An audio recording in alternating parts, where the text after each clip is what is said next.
Justice for FFK. For Nigerians who like this, FFK need our help. We need to give am justice. You understand? Because I don observe say we Nigerians na person wey no need our help, na person wey no need our backing, na we dey give backing. The real people wey need am, we no dey give the people the backing wey they need at all. Justice for Mohbad, e don dey lie low small. So now, make una still use that same energy to shout justice for FFK. E need am. FFK cannot be dying and smiling romanticism. No be me go dey remind una how FFK take cross carpet during the transfer window before 2023 general election, when transfer window open for Nigeria politics. FFK come port from PDP to APC after all the mass when he make blast Buhari up and down. FFK come cross carpet. No be my mouth go stay here say FFK stand gidigba during Tinubu election. E no get wetin e no talk. E no get the defense wey e no defend. FFK dey dey everywhere.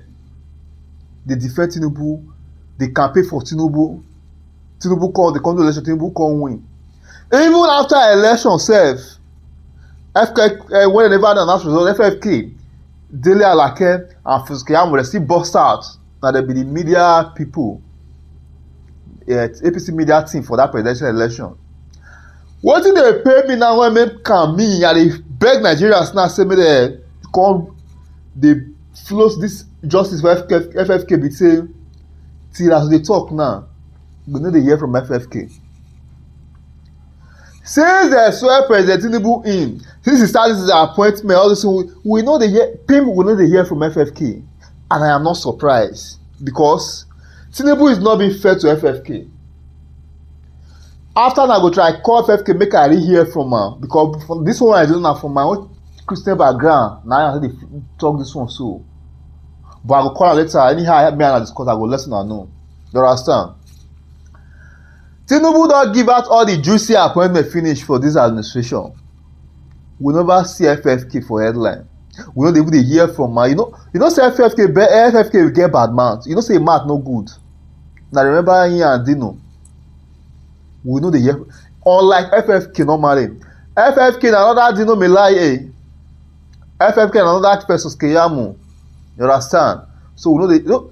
I wan remind una, I wan take una back to memory lane. You understand? The time when FFK dey defend Tinubu, dey make sure say anything wey go about PDP sef, FFK dey chest am with the full chest. Dey let us dey know say na Tinubu na be the man.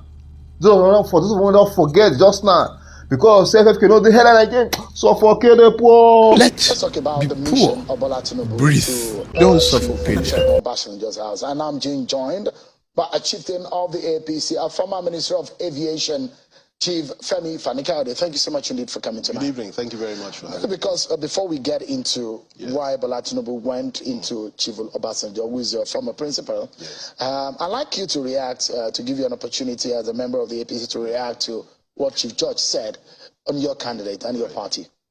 Well, first of all, it's very clear that Chief Bode George has some kind of personal axe to grind with Asiwaju Bola Tinubu.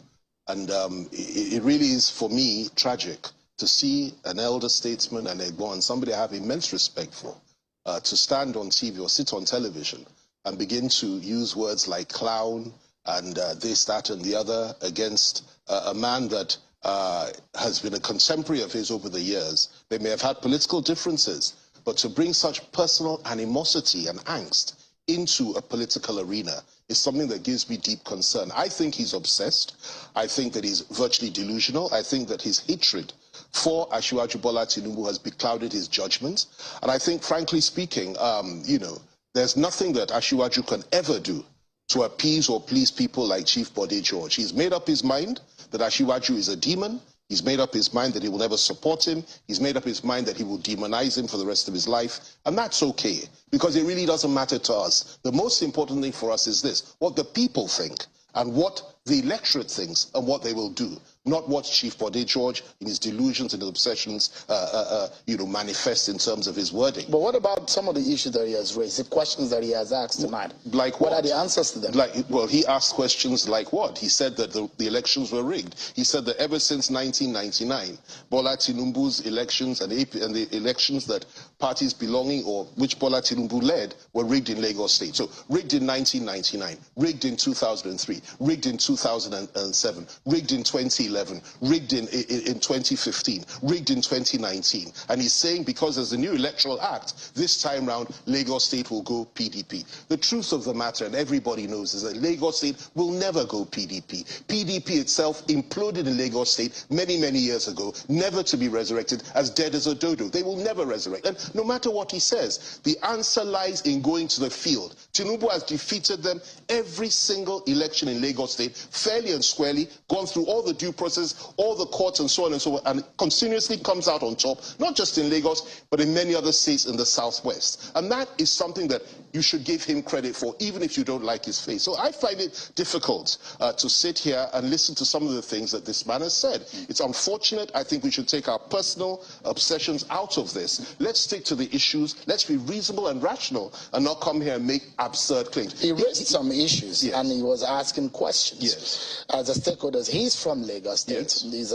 He's a citizen of Lagos, right, and he's asking Alpha Beta, yes, a tax collecting yes, agents in Lagos, right, who owns it. He's asked that question, yes, and he's also raised question over the debt burden of Lagos State. He's asking question and he wants answers. Listen, he's perfectly entitled to raise questions and ask questions, but he appears to already know the answers. Why doesn't he venture the answers to us? These questions have been asked over and over again. As far as I'm concerned, it's inconsequential. What are the answers tonight? No, ask him to provide the answers. He's the one that raised the No, question. you should be able to No, get no, us the no, no, answers no. I tonight. didn't come here Chief to come and talk about You're talking Alpha about, Beta. because these are the issues that are being raised about your candidate. You should be able to speak about it. Let's be very, very clear. I can tell you this for free. And really, it's a pity that I have to say this to you. I can tell you this for free. There is absolutely no issue of corruption or any issue of, malfeasance on the part of Bola Tinubu when it comes to Alpha Beta or when it comes to anything else. These things have been said over the years. Nothing has been proved. EFCC has not gone after him. ICPC has not gone after him. He has not been indicted by even the Obasanjo government or after the Obasanjo government when APC came in. All these years, same questions being asked. He knows the answers. Instead of asking questions, let him tell us what the answers are, then we'll take it from there, or what he believes the answers are, let him take it from there. It is wrong to continue to impugn the character of somebody that has done so well for his people in this nation and continues to rise. We're not talking about Bola Tinubu or Lagos State alone anymore. This man has emerged as the presidential candidate of the largest party in this country, backed by many governors in this country, millions of people in this country who see their hope and aspirations in him as a leader of the party, as our presidential candidate. And that alone should be respected. Instead of continuously going on about Alpha Beta, who owns Alpha Beta, who did this, what.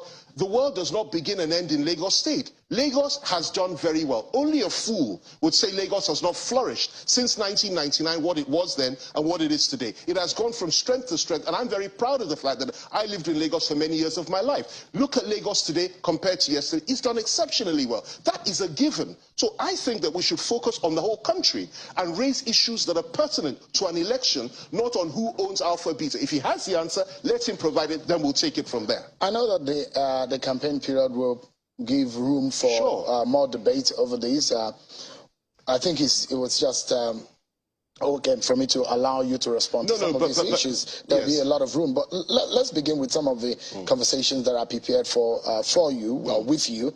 One being that as Femi Fani-Kayode, someone who spoke bitterly sometimes and who spoke so hard about Bola Tinubu as a person and against the APC. How do you feel right now, morally speaking for the APC and Bola Tinubu? Nothing to do with morals. It's a question of choices. It's my choice. And my choice is that when I was in the PDP, and I was in the PDP for a number of years, I fought against those that were against my party. Now I'm no longer in the PDP, I'm in the APC. I will fight against those that are against my party. That is my nature. And I make these choices choices based on conviction and based on courage. It was very clear to me what was going to happen in the PDP. You asked me why, how come I've changed? It was very clear to me what was going to happen in the PDP. Look at their situation today. He was talking about a party that has been bedeviled, that a devil has entered the party. I saw that devil 2 years ago, coming in, slipping in, creeping into their ranks, and I knew this was going to happen to them. They have imploded, a situation whereby he's now in a party, or they're a party, which has violated its own party constitution by insisting on providing a northern presidential candidate. Secondly, a party that, despite the fact that it has a northern presidential candidate and a key leading figure in the south, would have won it, but they messed him up at the party convention shamelessly, ensured a northern candidate came in and basically cheated him out of that opportunity, and then they now have the effrontery to say the chairmanship, the national chairmanship of the party should remain in the north. What type of party is that? It's a sectional party, a presidential candidate from the north, a national chairman from the north, a board of trustees chairman from the north, and the two appointments they've made so far for their presidential campaign, their two spokesmen are all from the north. It's a sectional party, so I sympathize. But these are some of the arguments you've made against the APC. You're someone who has talked, your party, you've spoken about religions. I'm glad you issues. I'll take that in a minute, but let me... In fact, you have said at some point that there was a demon and devil in the APC. No. Let me take this step by step, and I'll explain this to you. The fact of the matter is this, okay? Today, let's talk about today, not yesterday. APC has reformed itself and has become a different body. This APC... So the devil left the APC? Let me tell you...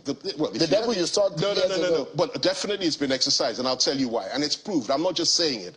At the convention that we had, it was the APC Northern governors that insisted that the party, the presidential ticket should go down south. They insisted on a power shift. A situation whereby even some of us were supporting northern candidates because PDP had come up with the northern. They said, no, we will give power to the south. We will let it shift in the name of equity and decency on all that is good. That is a party that is reformed, that has a new mindset, that has decided that it wants national unity and cohesion and puts it before northern interests. PDP has done the opposite. So if you're talking about demons of the past in APC, and there were demons in the past in the APC, those demons left long ago. The party that's played with the demon today is the PDP, and I'll tell you why. Like I said, all those things I just said, couple it with this as well. Even at the very height of their effrontery, that they have cheated, Wike cheated all the Southerners in the party. Even at that height, they are still saying that nothing will change, party chairman will not step down, and so on and so forth. What will they do when they come to power, if they come to power in this country? So I think that he's absolutely right. I agree with Chief Bode George. A demon, a devil, has entered the PDP. But where I disagree with him is this. That demon and that devil will never leave the PDP. It will not leave the PDP. It's in the grip of the power of the powers of darkness. And I'm assuring you of this, that by the time we go to a campaign and election, we will expose them even further. Now, it isn't ironic. What is seen as an aberration, the issue of religion in politics, is what is playing out in the party that you support now. Well, how do you defend that? First of all, I wouldn't say, when you say aberration, this is a very weighty word. Listen, the most important thing, the greatest danger to national unity and cohesion, as far as I'm concerned, and we've been saying this over the years, is a situation whereby power does not shift to the south. After 8 years of a Hausa Fulani man ruling this country, it was a given. In the interest of the whole country, we must have a power shift. That was the target. That was the most important thing. And the APC decided to do that, and they've come up with a southern candidate today. Now, the choices that southern candidate makes are the choices that he is comfortable with. Now, obviously, there are issues with that. Obviously, there are issues with the same faith ticket. Obviously there are, and any Christian that will tell you that he's particularly happy with that, then seriously speaking, cannot be a real Christian. But as far as I'm concerned, this is not an issue of, this is simply an issue of choice and political expediency. You are the one that's spoken about how some elements in the country had wanted to Islamize the nation. That is precisely the point I was making. That's why I said, I mean, you have described it as an aberration in the past. Fulanization. Yeah, you have. Now, let me take you have said some these things are in the record. Let me take it step by step. Yeah. We spoke about Fulanization. That has been thrown out of the window now because power has been shifted to the south by the APC, the party we're accused of that. Secondly, we spoke about Islamization. Now, look at it again, and let's look at this closely. Since I joined the APC, I realized, like I said earlier, that things have completely changed. It's simply not like that. A situation whereby in this country today, we have 20, no less than, I believe it's 22 I think I'm right in saying 22 Christian governors in this country. A situation whereby the whole of the Southwest has a Christian governor, except for Osun State, which has now changed because we have a Christian governor there as well now that's coming in. A situation like that tells you clearly that this country cannot be Islamized, and neither is our party, the APC, interested in that. What is happening, really, as far as I'm concerned, is this, that we have reformed, we are moving forward. Same faith ticket is something that was a challenge, but we looked into it. I prayed about it, I consulted, I spoke to Kashim, because all along, my position has been, it all depends on who the vice is. I said this on your program before the convention, that if it came to that, it depends on who the number 2 is. It's not about his faith, it's about the individual. And if it is an individual that's a Muslim that I can live with, I'm prepared to live with that. And I did precisely that. I spoke with this man. I spoke with Tinubu. Let me just say this, because the point you raised is important, and it's a fair question you asked. You talk about Islamization. The candidate himself returned schools to the missionaries in Lagos, something that had never been done before. The candidate gave land to so many of these mega churches in Lagos State when he was governor, and since that time they've been granted licenses and land to build churches. Go to the north. The vice, that is Shetima himself, the vice presidential candidate, I met him. For over 3 hours we discussed. I looked into the man's eyes, I raised a number of pertinent questions which I needed to be satisfied. And I was satisfied with his answers. He has built more churches in Borno State than any other governor before him and since that time. And he has won the confidence of many Christians. We need to close in just about 30 or 40 seconds. So the issue of Islamization no longer arises. 30 or 40 seconds we need to close. And the first question, if you can do that in 10 seconds, is the mission of Bola Tinubu to OBJ. What is that? Well, I think it's very clear that he's consulting. He has gone to meet a man that many of us consider to be the father of the nation. He's gone to meet a Yoruba elder. He's gone to consolidate his base. He's gone to explain his mission to him. And I sincerely hope that our former president and our father will reciprocate this gesture by supporting him. We need a solid base in the Southwest for this coming election. And we need to close on this note. We need to close on this note. Is it ironic also, and how can Nigerians listen to this kind of conversation, knowing full well that Bola Tinubu has said in the past, quote, Obasanjo is the greatest election rigger. His time has expired. Those are some of the words linked to Bola Tinubu. But he's gone to meet that same person he described years ago. And President Obasanjo has said worse things about Bola Tinubu, both in his books and also on television. We say these things sometimes. It does not mean we'll be enemies for life. So Nigerians should not believe what politicians say? Nigerians can believe what they like. The most important thing is that whatever anybody says at any given point in time, they reserve the right to retrace their steps and say something else based on conviction. And I don't think that that the gentleman that you're quoting there would say the same thing again, that Ashiwaju would say the same thing again about President Obasanjo. Otherwise, he wouldn't be where he is today. Chief Femi Fanika, the chieftain of the APC, a former aviation minister, thank you so much indeed for coming tonight. Much. Appreciate it. They never finish, I won't show on another one where we say, after the election, they never announced results. So based on operation, they call it make noise now. They want because of the way the election called the go outside FFK, they constantly bust out with Dele Alaka Fiskiyamo. Don't forget that video. So forget it. The minute that result is announced, we will not be intimidated. We will defend our votes. We will protect this mandate. And those that have the idea of a June 12th annulment by creating ISIS because they didn't win, they should perish the thought. It will not happen under this watch. It's like Shakespeare, a tale told by an idiot, full of sound and fury, signifying absolutely nothing. And we need to be very careful at this stage. We are confident of victory. We know that we're going to win this election because we've done our research, but we don't make noise. We want everybody to be cool, everybody to be calm as we coast to that victory. But what they are doing is trying to heat up the polity, provoke us, intimidate our voters and our supporters, threaten us morning, day and night, and ensure that we react to them. We won't do that. But one thing I will say, just to add to what everybody else has said, and if you don't remember anything that I've said today, please remember this. The minute those results are announced, and we, by the grace of God, are declared as the winner, we will defend our votes. No matter what Pastor Paul Eneche, Dino Melai, and all the rest of them say, Dele Momodu, all the rest of them, no matter what they say or do, particularly the obedience, who have intimidated and threatened our voters, in some parts, particularly in the East, in our voters and our supporters. I have all the evidence here on my phone. Threaten them, particularly the women. There's nothing they haven't been subjected to. The minute that result is announced, we will not be intimidated. We will defend our votes. We will protect this mandate. And those that have the idea of a June 12th annulment by creating crisis because they didn't win, they should perish the thought. It will not happen under this watch, by God's grace. Thank you. You see how now? Justice for FFK. FFK, you cannot be dying and smiling romanticism. Speak out. Speak out, make Nigerians help you. You understand? If they don't go fit all the sideline for this administration, they kick you out. People when they say they don't even contribute half. Which one we have, self? Quarter of what you contribute to this administration. You better give back to this administration. They'll come they benefit more than you. Why? Based on which level? So you need to speak out. When they talk say a closed man is a closed destiny. You understand? We know your capacity. We know how vibrant, literally mobile you are when it comes to fronting this political matter.